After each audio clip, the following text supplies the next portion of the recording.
Alright, class 10. Now we move on to the lecture 3rd, chapter 4, agriculture.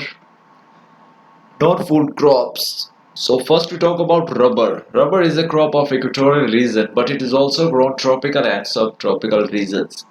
Rubber equatorial region की crop है। Equatorial यानी जहां से equator पास करती है धरती के हिस्से से, वो बीच का हिस्सा रबर के लिए बेस्ट माना जाता है। एज यू नो दैट उस हिस्से पर सनलाइट डायरेक्ट होती है, तो वहां पे टेम्परेचर ज्यादा होता है और रेनफॉल भी आपको वहां पे ज्यादा दिखाई देगा। तो जो रबड़ है वो उस इलाके की फसल क्यों रहती है? Because it needs high temperature and high rainfall, but it also grown in tropical and सब ट्रॉपिकल। लेकिन इक्वेटर लाइन से 23 डिग्री एंड हाफ ऊपर और इक्वेटर लाइन से 23 डिग्री हाफ नीचे, यहाँ पर भी रबर को ग्रो किया जाता है। Second, needs moist and humid climate with rainfall more than 200 centimetre. Rainfall 200 centimetre इसकी रिक्वायरमेंट है और इसकी क्लाइमेट आपको देख लिया आपने कैसे होगी, ह्यूमिड और मॉइस्ट, नमी चाहिए इसको। Temperature range about 25 degree Celsius, 25 degree Celsius से ज्यादा का टेम्परेचर की रिक्वायरमेंट होती है। In India rubber is mainly grown in Kerala, Tamil Nadu, Karnataka, Andaman Nicobar and Garo hills of Meghalaya. ये भारत में रबर के मेजर प्रोड्यूसिंग स्टेट है। केरला जो है सबसे बड़ा प्रोड्यूसर है। अकेला केरला 95% भारत की रबर का प्रोडक्शन करता है।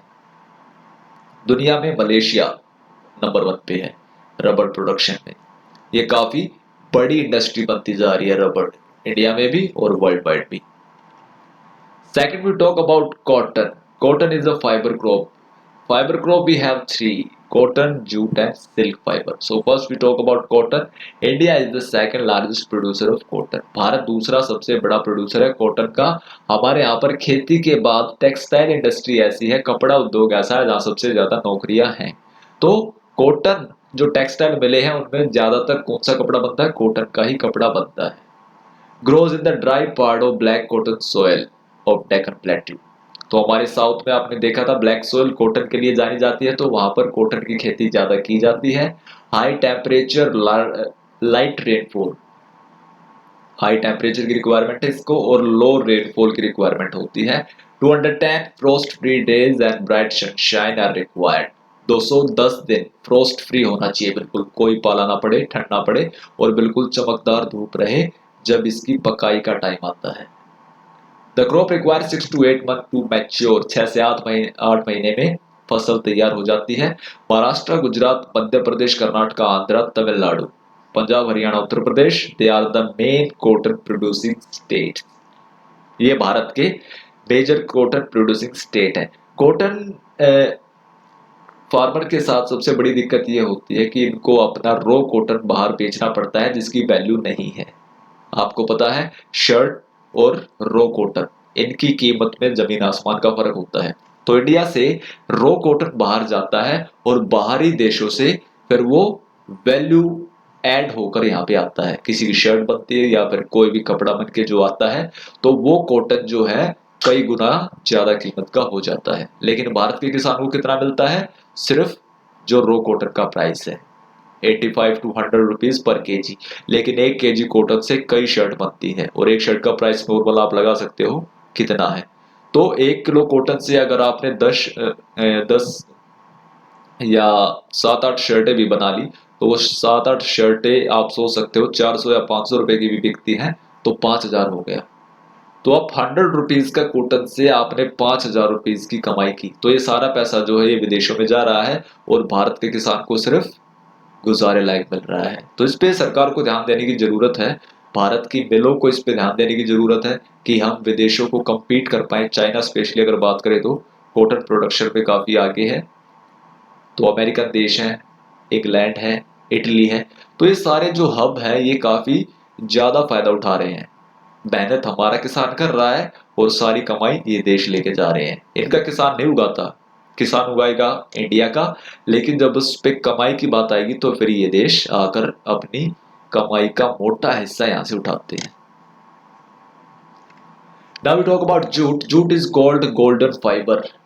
Needs well drained fertile soil of floodplain. Floodplain क्या होता है? जहां हर साल बाढ़ आती है, ऐसे मैदान।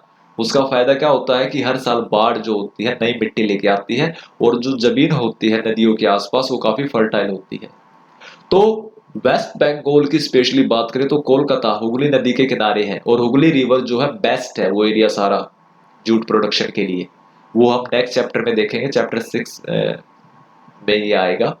तो वेस्ट बंगाल, बिहार, आसाम, उड़ीसा, मेघालय ये भारत में मेजर जूट प्रोड्यूसर है।